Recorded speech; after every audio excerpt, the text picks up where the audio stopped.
Magandang araw sa inyong lahat. Ako po si Banat Bay at eto pag-usapan natin, may bago na naman pong attack dog. Eto hong si Marcos. Naku po, malupit ho itong attack dog niya. Talagang galit na galit, parang gustong manakit. Kasi kakasumpa pa lamang, talaga nga namang todo-todo na yung nyaw-nyaw niya. Ay, ang problema ho, sabi nga nila, di ba mga kababayan, ang latang maingay ay walang laman. Which is totoo naman kasi dito ho, papakita ho natin na talagang wala hong alam itong babaeng to.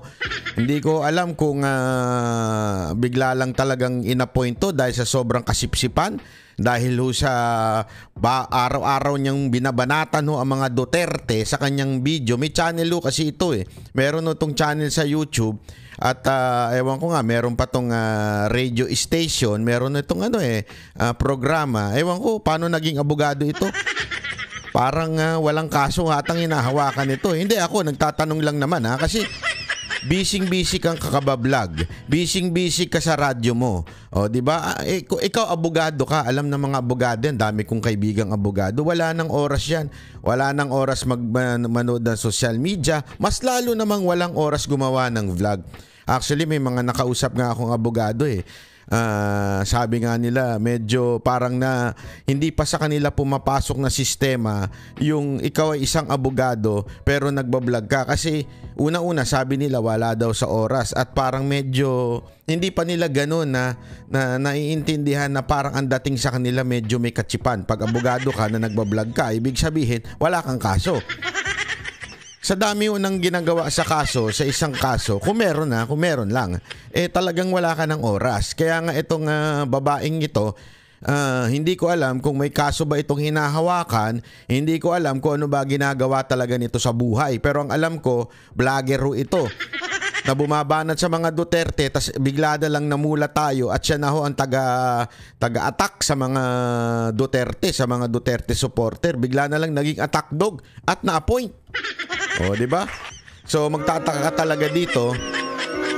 Mukhang yun ang dahilan kung bakit siya na-appoint dahil siya ay maingay at kailangan ng attack dog ni Marcos. Alam niyo naman po si Marcos, medyo mahina ho ito pag nagsalita, parang hindi mo maintindihan, uutal-utal.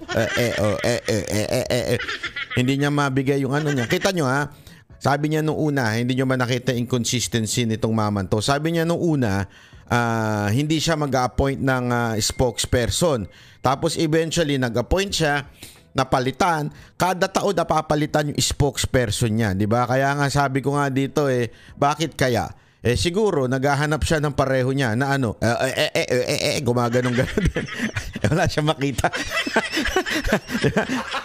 Kaya ayun, pinalitan niya. Hindi, biro lamang po. Pero eto hong bagong inappoint niya, ang ingay sa social media. Kakaano pa lang, feel niya na. Feeling ko matatanggal din tong babaeng to feel na niya po yung pagiging spokesperson o press secretary. Tingnan natin kung tatagal ka, babae ka, ha? Ito. Panoorin po natin itong bagong tirada nito at pasinungalingan natin ng mga pinagsasabi nitong press secretary nila. Tingnan ninyo, ha? Pasok. Doon sa gold reserves kasi PRRD mentioned or is accusing the Marcos family of stealing and selling the country's gold. Just so it's clear. Okay. Hindi pa to campaign joke ulit ni dating Pangulong Duterte? Hindi ba tayo nasanay dun sa jet ski promise niya? Na nung naniwala tayo halos sa mga sumuporta sa kanya, tinawag tayong stupid. First of all, eto yung time na sinabi ni Pangulong Duterte na stupid, okay? Para lang sa kaalaman mo, it was in May 2021 na nagbitaw siya about Spratly Island na i-jet ski niya. Okay? Tapos may mga nagsasabi sa kanya, hindi supporter niya. Ang mga nagsasabi at naniningil sa kanya ay yung mga dilawan, pinklawan, yan yung mga naniningil sa kanya, sinasabi sa kanya, ba't di ka mga mag-jet ski sa Spratly? Alam mo, madam, tanga lang ang maniniwala na aabot yung jet ski dun sa Spratly. Pambihira naman, siguro kung matinukan tao, hindi ka talaga maniniwala na yung jet ski aabot ng Spratly. Aabot doon sa pinag-aawayang pambira naman, oh. Naturalmente, talagang kailangan sabihan, tanga yung mga naniwala doon. At hindi kaming mga supporter yun. Alam namin na it was just a hyperbole, di ba? It was just a, parang sinasabi niya, ako mismo lalaban, mag-jet ski pa ako dyan, di ba? Hindi nga aabot dun eh. Yung ang helicopter, hirap na hirap ang pumunta yung Pilipinas dun eh. Di ba, pansinin mo, bakit yung mga barko lang ang pinapadala dun, hindi yung helicopter? Jet ski pa. Ano ba, te? Ano ba? Naturingan kang abogado, pero yung ano mo parang parang kulang. Tapos sasabihin mo ngayon na tinabihan tayong mga supporter ng tanga. Hindi. Te, ikaw lang. Ikaw lang. At saka yung mga taong naniwala doon sa jet ski. Kaming mga supporter, alam namin na hindi ho yun totoo. Alam mo namin yun na yun ay joke. Kaya hindi kami naniwala. Kaya hindi kami tanga. Ngayon, kung meron man sinabihan si Pangulong Duterte na tanga, yung mga naniwala, kasi mantakin mo maniniwala ka, yung jet ski aabot dun sa island na pinag-aawayan natin. Te, ano yun? Ano yun? Abogado ka, te. Ano nangyari? Hindi ka man lang mag-research? Ano to? Tapos igagamitin mo ngayon yan as your pangunang panlaban sa mga Duterte. Yan ang panguna mong laban eh. Halatang vlogger ka. Vlogger ka ng mga tanso. So pag naniwala ba tayo ulit sa sinasabi niyang ito, baka mapagkamalan niyo tayo ulit at tawagin tayong stupid. Walang naniniwala. Anyway. Ikaw lang yun. At saka yung mga katulad mo. Hindi lang ang naniwala dun. We will take this seriously. Para naman hindi magkaroon ng fake news. Lalo na doon sa mga taong nakikinig sa kanya. At maaaring naniniwala pa. Itong issue na to, October 2024, nasagot na ito. Ang nagtataka lang ako, bakit paulit-ulit na binibring up ni dating Pangulong Duterte? Wala ba siya mga economic experts na magsasabi sa kanya kung ano ba talaga ang regular activities ng BSP? Ikaw, wala ka bang researcher na magsasabi sa'yo ng totoong nangyari dyan sa BSP? Bakit kanyo natanong ko kung wala siyang researcher? Mamaya, itatanong nung media magtatanong sa kanya, tingnan mo, nga. Hindi makasagot. Nagmamagaling ka dyan, wala ka namang palang alam. Tingnan mo ha, antayin nyo. Ayon sa BSP, ang pagbebenta ng gold is just a regular activity. How? Why? To pump up the economy. Even at the time. The selling of gold is to pump up the economy. Okay, let's go to economy. Yan. Papakita ko lang sa iyo ha, ate. Ito. Diyan tayo muna. Pakita lang natin, sandali ha, kasi masyadong malaki ka. Paliitin natin. Ayan. Yan yung sinasabi mong economy. Di ba? Why to pump up the economy? Ayan. Philippine posted above target GDP growth of 7.6 in 2022. Yan yung katutungtong lang, ha? Ayan, tingnan mo na mabuti. Noong 2023, from 7.6 bumaba ng 5.6. Okay? In 2024, bumaba ng 5.6 pa rin. Hindi sabihin from 7.6 ng 2022, nandun pa rin siya sa mababa. Sa madaling salita, sabi nga sa GMA News Online, PH miss economic growth target for second straight year. Now, you're saying that the selling of gold is to pump up the economy. Why it didn't happen?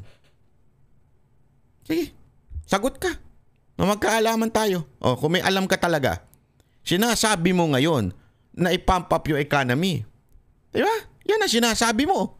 Bakit hindi nangyari? Remember, kasi may diskarte ho dyan.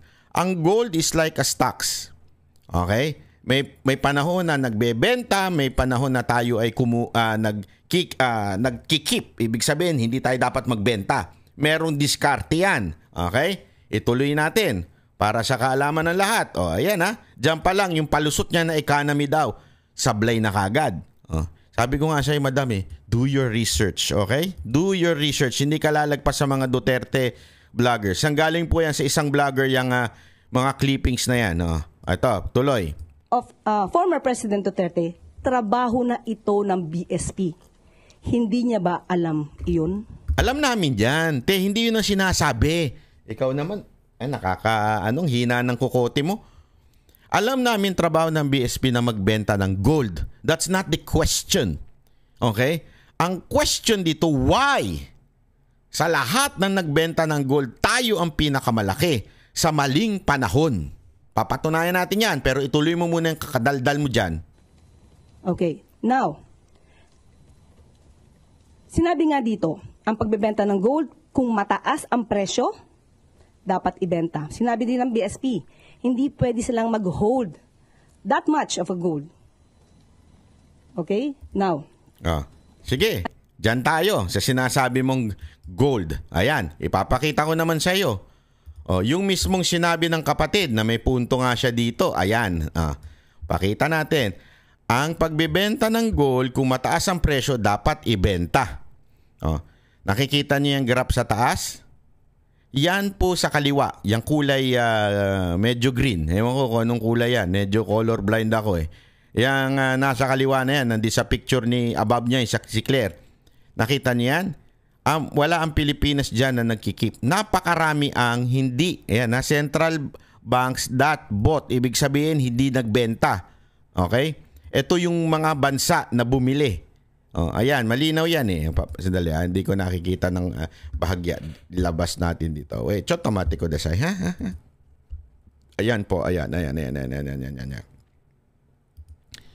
Okay? So, ayan po yung gold. Ang sabi dyan, sa kaliwa, central banks that bought the most gold in 2024. Anong bansa yon bumili ng gold noong 2024? Kita nyo? Nasa kaliwa? Ang dami. Ang dami ho nagbumili. Ibig sabihin, sa pagka ikaw bumili, kinikip mo yung gold. Sinasabi kasi nitong babaeng to, kaya nagbenta ang BSP, it is because mataas daw ang presyo. Tama, mali? Mataas ang presyo, mukhang pagpapakinggan mo, mukhang totoo. Tama nga naman, pag mataas ang presyo, ibenta mo para malaki ang kita natin. Ang tanong, bakit ang daming bansa ang bumili ng gold doon time na sinasabi mong mataas ang gold? Tama si Amy Marcos dito. Bakit? Tingnan mo sa kanan. Tingnan nyo sa kanan.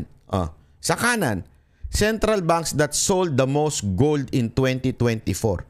Sinong central bank na bansa ang nagbenta ng madami?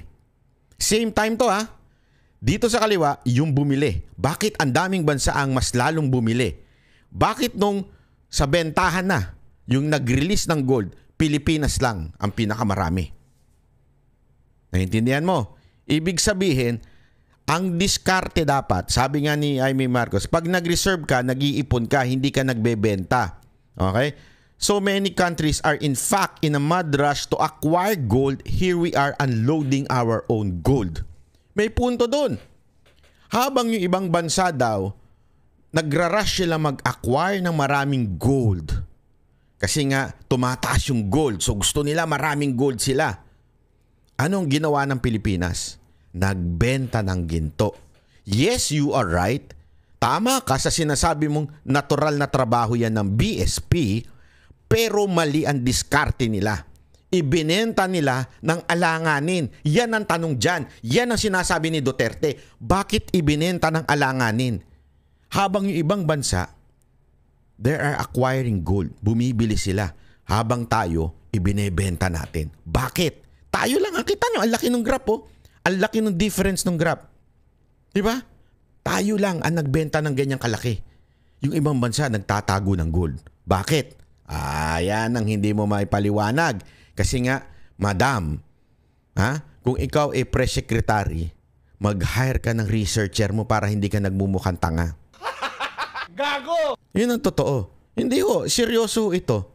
Para hindi ka naman nagiging ganyan. Pinagtatawanan ka ngayon ng netizen kasi mali-mali yan sinasabi mo. Oo, maaari magaling kang abogado sa batas. Pero wag mong pasukin yung mga hindi mo alam. Yan ang totoo. Tuloy natin 'to sinasabi ni Madam para mas maunawaan natin kung bakit talagang kinuha 'to. Sabi ko sa inyo, hindi na kailangan ng qualification ngayon eh. Basta importante sumipsip ka sa gobyerno to, tirahin mo Duterte, magkakapwesto ka.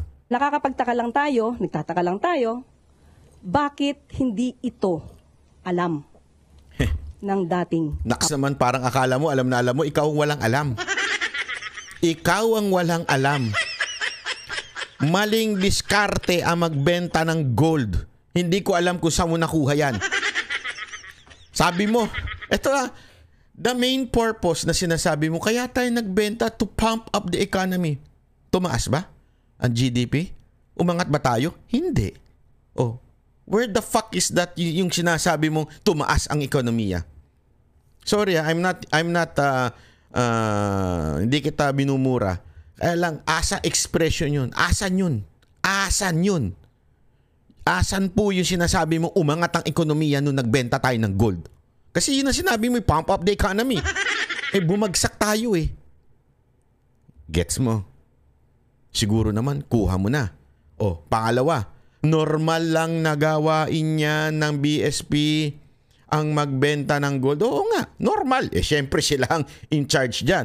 Ang tanong, tama ba yung panahon ng kanilang pagbebenta?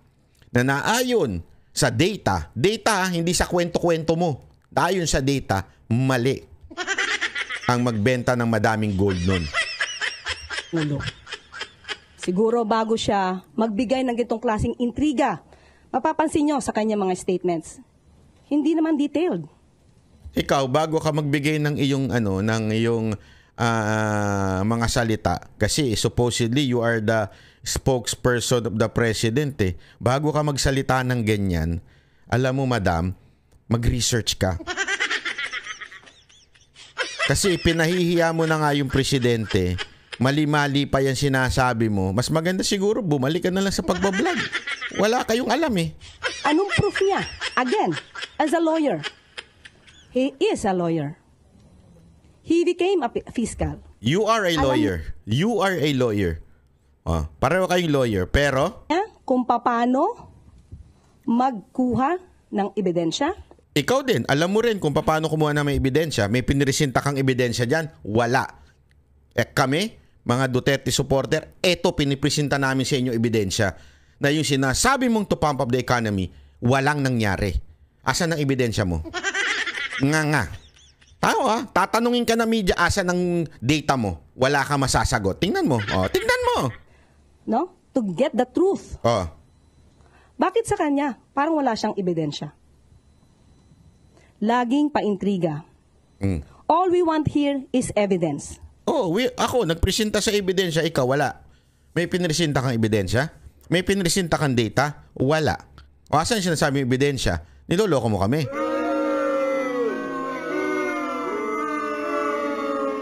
Katutungtong mo lang, nagpapakalat ka na ng fake news kasi wala kang ebidensyang pinipresenta. Tama, mali. Ipakita niya. Hindi mo nga pinapakita. Pag gusto mo pagpakita ng iba, pakita mo rin sa'yo. Asan na yung... Pakita mo yung sa'yo. Asan na? Si PBBM o ang Pangulo ang nag-utos para magbenta ng gold reserves. Ayan. Si PBBM ang nag-utos at benta ng gold reserve. Bigla na siyang pumunta dyan. Samantalang sinabi rin ng BSP, solely and manage ito. No? Solely manage. Saan yan? Asan yung ebidensya mo? Ba't di ka nagpapakita? Puro ka chismis. Ako, may papakita ko sa'yo na merong touch ang government dyan. By the BSP. So, paano magkakaroon dito ng hand or pakikialam ang Pangulo? Okay. Saan daw? Ito na naman, bagong argumento mo. Susuplakin na naman natin yan. Wala ka na namang ebidensyang ipinakita. Ako, may ipapakita na naman ako sa ebidensya. Ayan. Okay? Ang linaw dyan. Sinasabi mo, PBBM has no hand in gold sales by BSP. Tanong, sino nag-appoint ng new BSP governor? Si Marcos lang naman. Okay? Si Marcos lang naman. So, sino nag-appoint? Si Marcos. Sino sa tingin mo susundin niya? Yun nag-appoint. Pangalawa, Sa baba, Amy Marcos hits BSP decision to sell gold reserves. Senator Amy Marcos on Wednesday grilled the administration economic managers. Ano daw? Ulit. Senator Amy Marcos on Wednesday grilled the administration economic managers. Sino daw? Yung BSP ba? Yung Seoul BSP na sinasabi nitong Seoul BSP shall decide. Hindi. It's the economic managers over the Bangko Sentral ng Pilipinas decision to sell. 'Di ba? So sino po? Alam mo, wala ka kasing alam. Ewan ko kung bagong tungtong ka lang sa gobyerno. Ang executive branch, meron tinatawag yang economic managers. Maraming involved dyan. Budget. Kaya nga, di ba noon laging binibiro ni Pangulong Duterte na madalas siya magsalita tapos biglang lilingon siya kay Jokno. Kasi si Jokno yung yung sa finance. Yan, importante yan. Finance, DOF, tapos yung DBM, syempre yung budget, kung meron pa ba tayong budget na maaalat dyan. At the same time, itong sa BSP. So, hindi lang isang tao yan. Anong ibig sabihin niya? That decision, pinag-uusapan ng presidente. Mas marunong ka pa sa naging presidente. Diba? Huwag kang magmagaling. Wala kang alam sa administrasyon dyan sa gobyerno. Bagong salta ka lang, nagmamagaling ka na. Ayan na nga, linaw-linaw na nga, ang nag-appoint doon sa BSP Governor si Marcos. Sino ngayon ang sinisisi ni Amy Marcos? Ha? Hindi ko sinasabing iba. Marcos din ang nagbumanat. Ang sabi niya, grill the administration's economic manager. When you say administration economic manager, hindi involved si Marcos dyan? Sino yan? Si Abante ba yan? Si Barbers ba yan? Si Cheese Escudero ba yan? Si Dan Fernandez ba yan? When you say administration economic manager, sino yan? Saang branch of government yan? Di ba nasa executive yan? Sino ang pinunong executive? Si Romualdez? Sa bagay. Sa bagay, lahat nga pala siya ang nagdidesisyon ngayon. Madam, bago ka humirit, may I suggest, mag-research ka kasi napapagtawanan ka ng netizen eh. Pinagtatawanan ka ngayon ng mga netizen dahil sa mga hirit mong sablay. Magaling ka siguro mag-vlog at magpaliwanag ng batas. Pero, ma'am, pagdating sa mga ganyan, aral ka muna. Alam mo, may budget naman po yan. Ang alam ko, USEC may budget. Yung ASEC kasi, pili lang ang meron dyan eh. Pero ang Office of the Undersecretary, may budget yan. Huwag mong angkinin lahat. Kumuha ka ng mga alam mo yon na magtuturo sa'yo, abogado, kung ayaw mong abogado, pati nga yung sa tax, lahat yung pwedeng mag-advise sa'yo. Huwag mong angkinin lahat yan. Baka hindi ka kumukuha, nagtitipid ka. Di ba? Gamitin mo yan para kumuha ka ng mga taong matatanungan mo, tumali-talino ka naman kahit papaano. Kawawa ka naman. Ano to? Kasi unang araw mo pa lang, pinagtatawanan ka na ng netizen. Gusto mo pa, forever kang pagtawanan. Nakakaya naman si Marcos. Mahahalata sobra na sumipsip ka lang, bumanat ka lang sa Duterte kaya ka na-appoint. Di ba? Nakakaya naman, madam. Nakakaya. Ayos-ayusin mo trabaho mo. Johnny Yu, People's Journal. Ma'am, when you said you will take this seriously, what do you mean by that? Will the government file charges against the former president? Hindi naman po. Sasagutin lang namin yung mga joke na lagi niya sinasabi. Since tayo ay sumasagot dito ng seryoso, baka sa susunod sasabihin na naman ng mga supporters niya, hindi niya na naman kilala si dating Pangulong Duterte. Puro joke yan. So ito ba mga sinasabi niya during sa kanilang rallies or campaign rallies, joke ba o seryoso? We have to know that. Mm-hmm. Okay. And also, ma'am, would you know under the Marcos administration kung ilan na pong gold ang naibenta? Ayan tingnan nyo. Tingnan nyo to Ma'am, alam mo po ba kung ilan na ang gold na naibenta? Binabara niya si Duterte dahil sinabi ni Pangulong Duterte na itong certain amount of gold ay naibenta na at nabulsa na. Okay? Sinusuplak niya yon, di ba? Sinusuplak niya ngayon yon. Pero nung tinanong siya, ma'am, alam niyo po ba kung ilan ay naibentang gold? Pakinggan ninyo sagot. As of now, wala tayong records, pero sabi nga nila, according sa BSP, kukunin namin ito. Kung inyo pong i-require at alamin po natin kung maibibigay po sa atin ng BSP ang records na ito. Pero ang sabi nga po nila, mas tumaas pa po ang GIR natin to $106.3 billion. So ibig sabihin, hindi tayo, wala tayong problema sa gold reserves natin. So that's fake news. Grabe yung kanyang analyzation, pang vlogger pang tanso vlogger. Kawawa naman. Naawa ko dito kay madam kasi yung pagiging tanso vlogger niya, dinala niya po sa sa social media, sa palasyo. Kawawa ito. Hindi, kawawa ho talaga, kawawa ito. Hindi niya masagot kung magkano ilan ay naibenta. Pero sinasabi niya, tama yung naibenta. Alam mo, eto simple lang mga kababayan. Sasabihin mo, mali yung sinasabi ng iba na ibinenta ko, mali yung pagkabenta ko ng cellphone sa amount na ganito. Mali. Kasi sinasabi nung iba, lugi ako sa pagbenta ko. Kunwari, binenta ko to ng 20,000. Lugi ako sa pagbenta ko ng cellphone. Yun yung chismis ng ibang tao. Ang tanga-tanga ni Banat Bay, binenta ng 20,000 yung iPhone 16 Pro Max fully paid niya. Halimbawa lang. Di ba? Tapos anong sasabihin niya? Mali. Maling-mali si Duterte. Di niya alam yung sinasabi niya. Tapos biglang tinanong, mali si Banat Bay. Tapos biglang tinanong, ma'am, alam niyo po ba kung magkano yung ibinenta yung cellphone ni Banat Bay?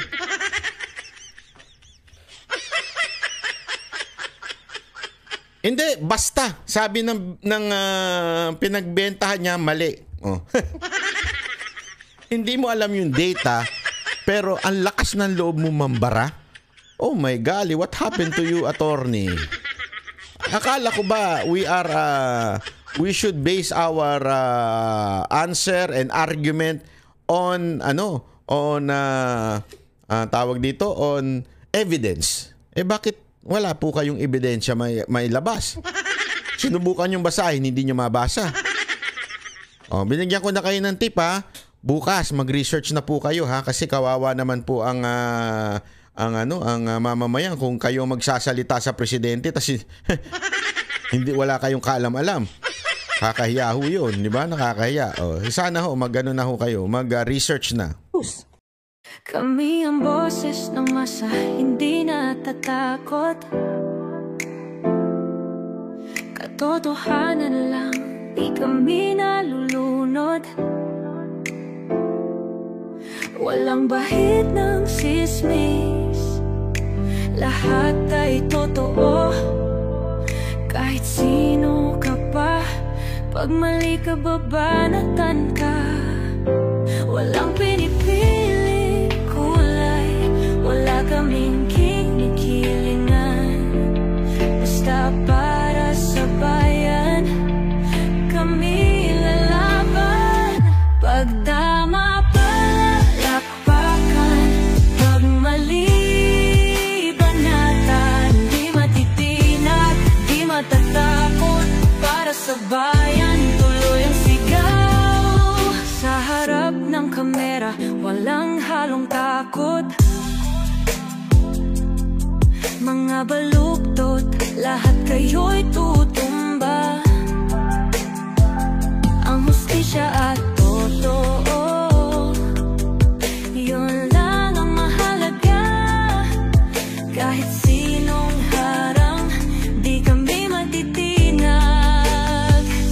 Walang pinipiling kulay, wala kaming kinikilingan. Basta para sa bayan, kami lalaban. Pag tama palakpakan,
wala